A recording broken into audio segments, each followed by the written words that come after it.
A witch, a princess, and a knight with a hammer. It's a tale as old as time on the first episode of Eurobits.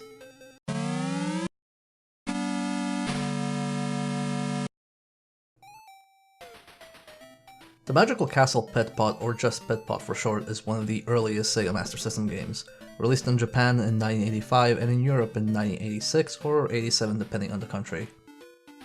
While the Japanese version was on a game card, the European version was bundled with another early game, ASTRO Warrior, on a single cartridge. We'll talk more about ASTRO Warrior some other time, but for now, let's hammer down what Pit Pot actually is. The evil witch, referred to in the manual as Sorcerer, has kidnapped Princess Rummy and put her in Castle Pit Pot. A bunch of would-be heroes went into it to save the princess, but no one has ever returned alive. Our hero, Eagle, didn't seem to have any aspirations about saving the princess, but the sorcerer dropped her magic hammer, which is said to be the key to destroying the evil within Pit Pot. So Eagle figured, why not? The castle's right there. Initially, navigating the actual castle feels the most similar to exploring the dungeons in the original Legend of Zelda. But the similarities end once you're exposed to the main mechanic. Each room is made up of yellow and gray tiles. By swinging your hammer at a gray tile, you will break it.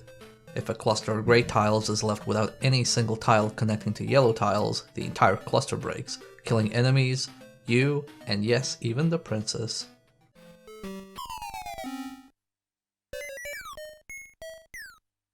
However, this is also a way to reveal hidden treasures and items, so learning to think with tiles becomes essential. If you ever make a misstep though, you can just hit a yellow tile and reset the entire room. While avoiding death due to monsters and your own miscalculations, you're tasked with finding 3 treasures: a cross, a potion, and a ring.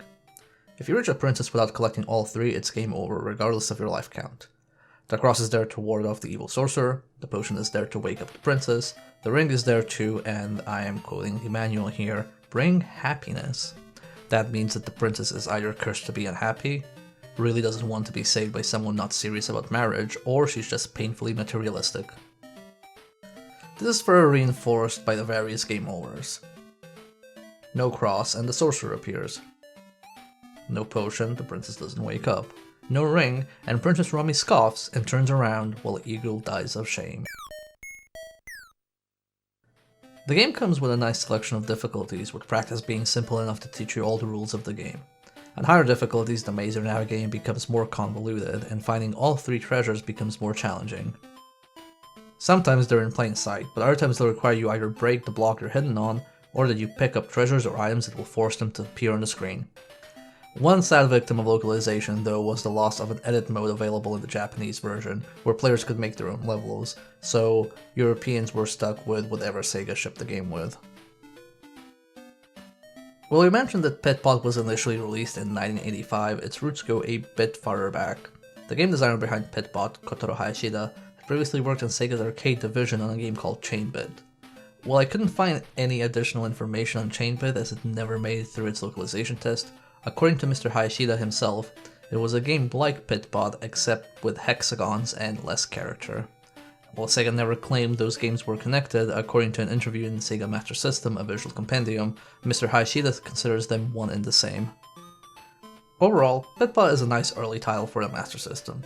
While at the time a puzzle game was less impressive than, say, a game with a spaceship blasting aliens, the passage of time has been kind to Pit Pot, and it would be easy to imagine a potential indie or portable take on the formula today.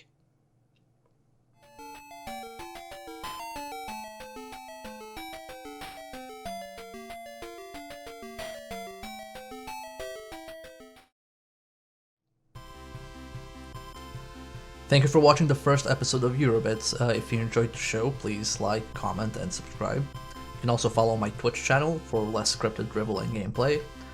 I'd also like to thank SegaRetro.org, MaximusPower.org, and the Sega Master System Visual Compendium by BITMAP Books for helping inform the recording of this video. You can find links to them in the description below.